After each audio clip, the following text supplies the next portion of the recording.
Hello everyone. Capital structure के बाद हम पढ़ेंगे कैपिटल स्ट्रक्चर थियरीज। यहाँ पे थियरीज जो है आपको फॉर्मूलेज में मिलेंगे और आपको कुछ कंसेप्ट्स दिखेंगे जो अलग अलग नाम से और अलग अलग तरीके से कैपिटल स्ट्रक्चर का कैलकुलेशन भी करते हैं।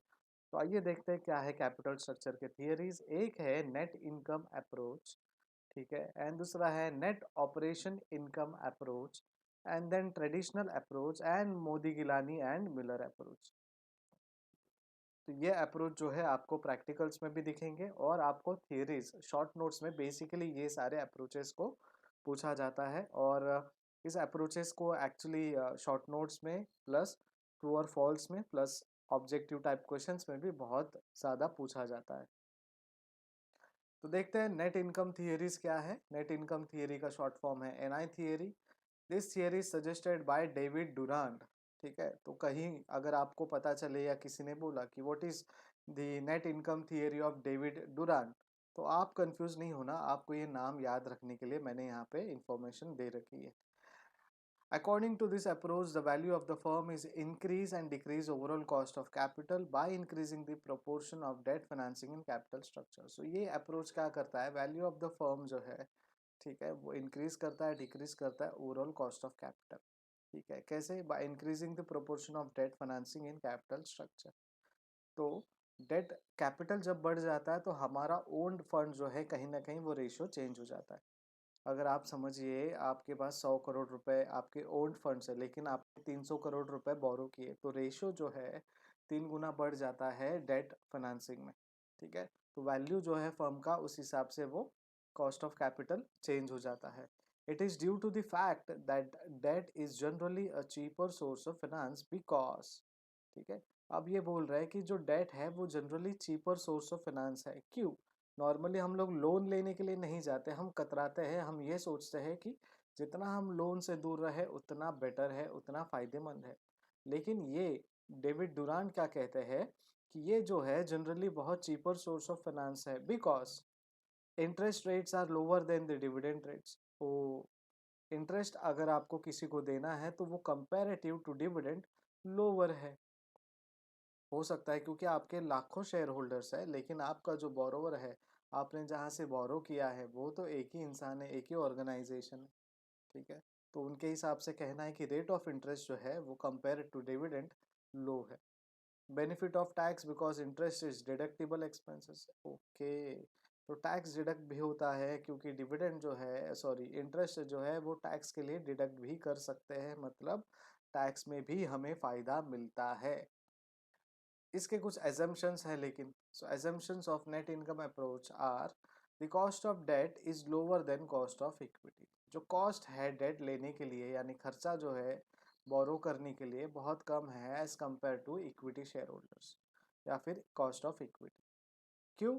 क्योंकि इक्विटी आपको अगर इक्विटी से फंडिंग लेना है तो आपको सारे आपके रेगुलेटरीज के नॉर्म्स पूरे करने पड़ेंगे, आपको एक बैंकर को अपॉइंट करना पड़ेगा जो आपके सारे एडवर्टाइजमेंट से लेके फंडिंग गैदरिंग से लेके शेयर्स डिस्ट्रीब्यूशन या फिर क्या बोलते हैं सेग्रीगेशन तक, वो डिस्ट्रीब्यूट करने तक, उनका नाम अपने रजिस्टर में आने तक का जो भी खर्चा है वो उनको देना पड़ता है। लेकिन जब हम लोन लेते हैं तो हमें एक नॉमिनल फीस पे करना पड़ता है शुरुआत में। ठीक है, उसके बाद हमारा जो इंटरेस्ट रेट है वो शुरू हो जाता है। तो compare to this cost of equity, cost of debt is lower. The risk perception of the investor is not changed by the use of debt. तो रिस्क परसेप्शन जो है इन्वेस्टर का वो चेंज नहीं होता है by the use of debt. Debt use करने से इन्वेस्टर का रिस्क कुछ बढ़ेगा या कम होगा? नहीं, रिस्क तो रिस्क है। ठीक है, वो कितना भी हो, चाहे ओन्ड फंड से रिस्क लो या फिर बोरोड फंड से रिस्क लो। There is no corporate tax. जब हम लोग ये थियरी यूज करते हैं तो हम लोग यहाँ पे टैक्स के बारे में नहीं बात करते जब ये कैलकुलेशन करते हैं नेट इनकम थियरी के हिसाब से, राइट। तो आपको ये एजेम्पशंस जो है ये याद रखने हैं। ये 3 एजेम्पशन जो है आपको याद रखने हैं और उस एजेम्पशन के बेस्ड पे ही आपको आगे थियरी को लिखना है, समझना है और कैलकुलेशन करना है। आप बोलोगे सर ये एजेम्पशंस क्यों है? बिकॉज बहुत सारे वेरिएंट्स है, बहुत सारे कंडीशंस है, इंटरनल कंडीशंस है, एक्सटर्नल कंडीशन है, उस वजह से हमारी जो अप्रोच है उसमें चेंजेस आ सकते हैं। और जनरल जो लोगों की भावना है, लोग क्या कहते हैं, borrowing is not a good option. ठीक है। ओन्ड फंड से आप चाहे नुकसान में भी जाओ तो भी कोई इशू नहीं है, खुद का पैसा गया है। लेकिन बोरोड फंड से यानी एक तो लॉस भी हुआ है, प्लस आपको उसमें रिटर्न्स भी देना है, आपका जो कॉस्ट है वो भी देना है, प्रिंसिपल अमाउंट प्लस इंटरेस्ट। तो इट्स अ रिस्की थिंग, तो इसलिए इन्होंने एजम्पशंस दिए हैं। आने वाले बाकी के जो भी थियरीज है उसमें भी आपको ये एजम्पशंस देखने मिलेंगे। The effect of leverage on the cost of capital under NI approach. देखिए, cost of capital K A, के ओ, के डी, डिग्री ऑफ लिवरेज जो है इस हिसाब से है। जब आप बोरोविंग्स करते हैं या फिर आपका जो ओन फैट कैपिटल है वो इस हिसाब से आपका रेशियो जाता है। ये जो आपको चार्ट है जब हम लोग कैलकुलेशन करेंगे तब आपको बहुत अच्छे तरीके से समझेगा, बिकॉज के ई, के ओ एंड के D, cost of equity, cost of dividend and जो कॉस्ट है अपने कैपिटल का वो, ठीक है। दोनों में जब आप डिविडेंड देखते हो तो यहाँ पे कॉस्ट यहाँ से शुरू होता है, ठीक है। कॉस्ट ऑफ इक्विटी यहाँ पे है, कॉस्ट ऑफ डिविडेंड जो है यहाँ पे, ठीक है। तो इस हिसाब से आपको ये कॉस्टिंग चेक करनी है। The net operating income approach, again this theory was propounded by David Durand and is also known as irrelevant theory. Net operating income approach जब बात करेंगे तो इररिलेवेंट थियरी लिखना है हमें, लेकिन सिर्फ नेट ऑपरेटिंग या सॉरी नेट इनकम अप्रोच जब लिखेंगे तो दिस थियरी वाज एक्सप्लेन्ड और प्रोपाउंडेड बाय डेविड डुरांट, ठीक है। सो ऑपरेटिंग इनकम जब आती है तो ये इररिलेवेंट थियरी माना जाता है। According to this theory, the total market value of the firm is not affected by the change in the capital structure and the overall cost of capital remains constant irrespective of the debt equity ratio, ठीक है। तो ये क्या कह रहा है, जो total capital market value है फर्म का वो अफेक्ट नहीं करता by the change in capital structure. Capital structure में चाहे आप बोरोड फंड लेकर आओ या ओन्ड फंड्स लेकर आओ, जो भी उसका ओवरऑल कॉस्ट ऑफ कैपिटल है वो तो सेम रहेगा irrespective of their debt equity ratio, ठीक है। इसलिए शायद इररिलेवेंट कहा गया है, क्योंकि प्रैक्टिकली ये थोड़ा सा पॉसिबल नहीं है।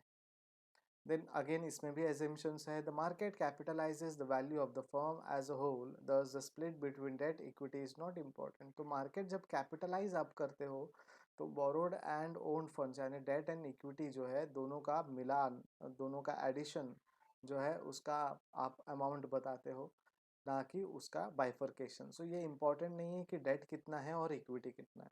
then cost of debt is lower than cost of equity। cost of debt again यहाँ पे दिया है lower than equity है, ये एक assumption है, ठीक है। then risk perception of the investor is not changed by the use of debt। Again ये बोलता है कि रिस्क परसेप्शन जो है चाहे वो डेट से पैसा आए या फिर इक्विटी से पैसा आए, रिस्क कंपनी को उतना ही है। There is no corporate tax, again the last assumption as usual, कोई कॉर्पोरेट टैक्स नहीं है, ठीक है। सो पिछले शायद मैंने स्लाइड में आपको कॉस्ट ऑफ इक्विटी और कॉस्ट ऑफ डिविडेंड बोला था, लेकिन ये कॉस्ट ऑफ डेट है, आप थोड़ा सा करेक्शन कर लीजिए। तो cost of equity, cost of debt, उसका जो ब्रेक इवन है, ठीक है, इन डिफरेंस पॉइंट है ये है। तो यहाँ से देखिए कॉस्ट ऑफ इक्विटी यहाँ पे जा रहा है एंड कॉस्ट ऑफ डेट जो है वो एकदम straight line two degree of leverage जो है उसके हिसाब से, यानी कॉस्ट ऑफ इक्विटी बढ़ते जा रहा है और कॉस्ट ऑफ डेट जो है एकदम फिक्स्ड है, कोई चेंजेस नहीं है कॉस्ट ऑफ डेट का। Traditional approach, this approach is the Midway of NI approach and NOI approach, net income approach and net operating income approach, and also known as intermediate approach, ठीक है। तो ये एक Midway है या फिर एक दोनों का जो कॉम्बिनेशन है वो भी बोल सकता है, और इसको नाम दिया गया है intermediate approach. According to this the value of firm can be increased initially और cost of capital can be decreased by using more debt as the debt is cheaper source of fund than equity। अब ये theory में बता रहे हैं कि ये जो डेट है वो चीपर सोर्स ऑफ फंड है देन इक्विटी।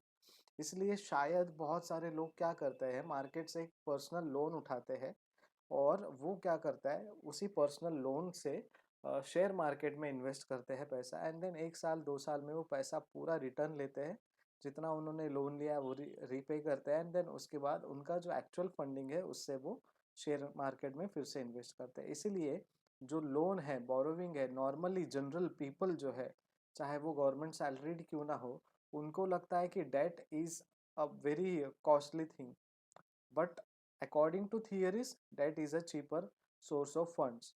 ठीक है, आपको अगर कोई भी फंडिंग करना है या फिर कोई भी प्रोडक्ट लेना है, कोई भी आपको एसेट परचेस करना है, तो देखिए generally one and the same होता है। अगर आप 2010 में जो फ्लैट देखे थे और 2020 में उसका जो मार्केट वैल्यू है, it is equivalent to your date.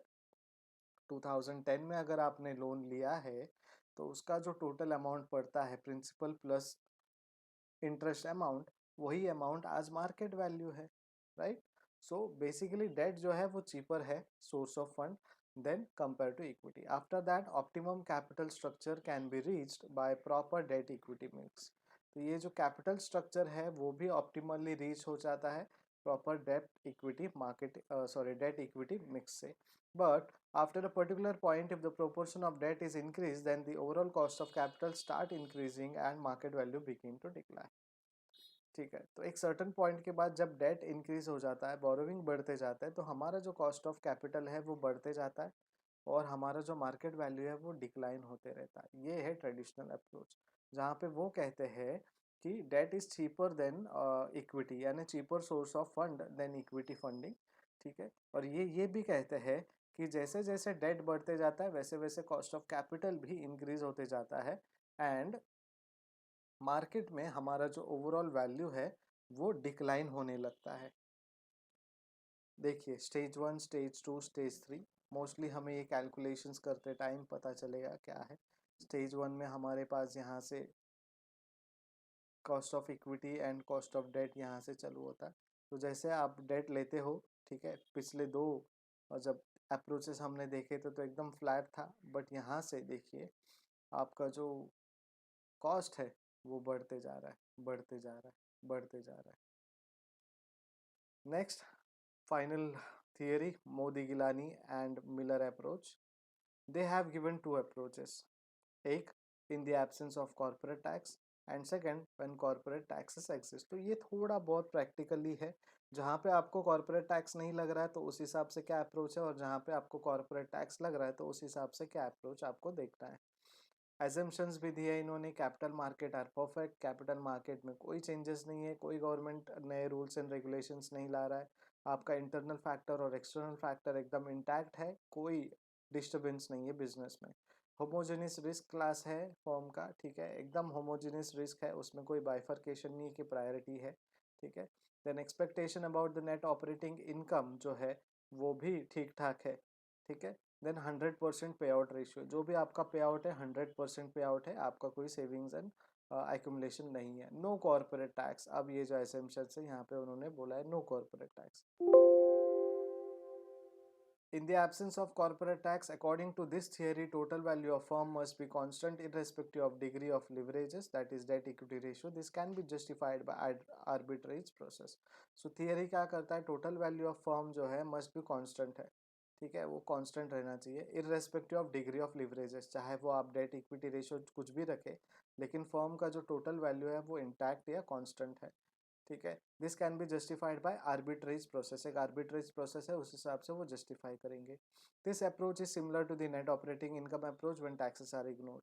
ठीक है, नेट ऑपरेटिंग इनकम जो है उसके अप्रोच के हिसाब से अगर टैक्स को आपने इग्नोर किया, it means capital structure decision of a firm is not affect its market value. तो ये जो कैपिटल स्ट्रक्चर डिसीजन जो है फर्म का, ये अफेक्ट नहीं करेगा इसके मार्केट वैल्यू को।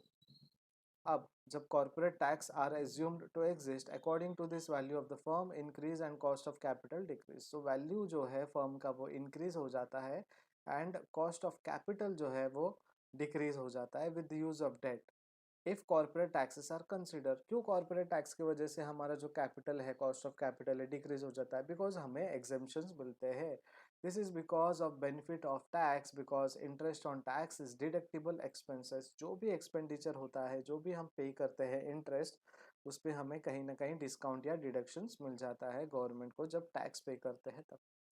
देन ऑप्टिमम कैपिटल स्ट्रक्चर एक कंसेप्ट है। क्या है optimum capital structure? Is capital structure at which market value per share is maximum and the cost of capital is minimum. मतलब इक्विटीज जो है उसका वैल्यू जो है वो ज़्यादा है एंड डेट जो है उसका वैल्यू जो है वो कम है। This is nothing but your optimum capital structure. ऐसा कैपिटल स्ट्रक्चर होना चाहिए, ऐसा ये कहता है।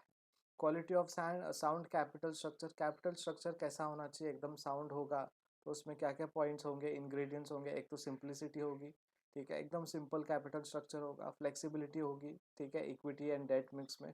रिस्क जो है मिनिमम होगा, कॉस्ट ऑफ कैपिटल जो है वो भी मिनिमम होगा।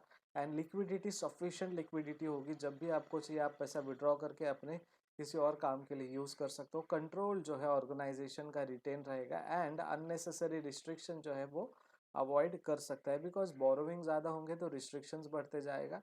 अगर फ्लेक्सिबल है और मिनिमम रिस्क है तो हम कोई रिस्ट्रिक्शंस हमें नहीं होंगे। तो earning before interest and tax, earning per share analysis कैसे करेंगे हम कैलकुलेशन से?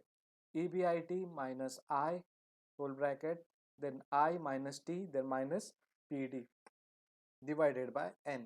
So where EPS is nothing but your earning per share, EBIT is nothing but your earning before interest and tax, and I is interest charged per annum, then T for tax and PD for preference dividend and N for number of equity share. इस हिसाब से आप क्या कर सकते हो, earning before interest and tax, earning per share analysis कर सकते हो। ये फॉर्मूला याद रखना है आपको। शॉर्ट नोट्स में पूछा जाता है कि what is earning before interest and tax and earning per share analysis, या फिर आपको ये फॉर्मूला आधा ही क्वेश्चन में दिया जाएगा एंड पूछा जाएगा वेदर इट इज ट्रू और फॉल्स। ठीक है, तो यहाँ से आई टी यहाँ वहाँ जंबल कर सकते हैं। Thank you so much. जितने भी थियरी, 4 थियरी हमने जो पढ़े हैं वो अच्छे से पढ़िएगा, नोट्स बनाइएगा, और उसका प्रैक्टिकल जो है फॉर्मूलाज वो हम कोशिश करेंगे।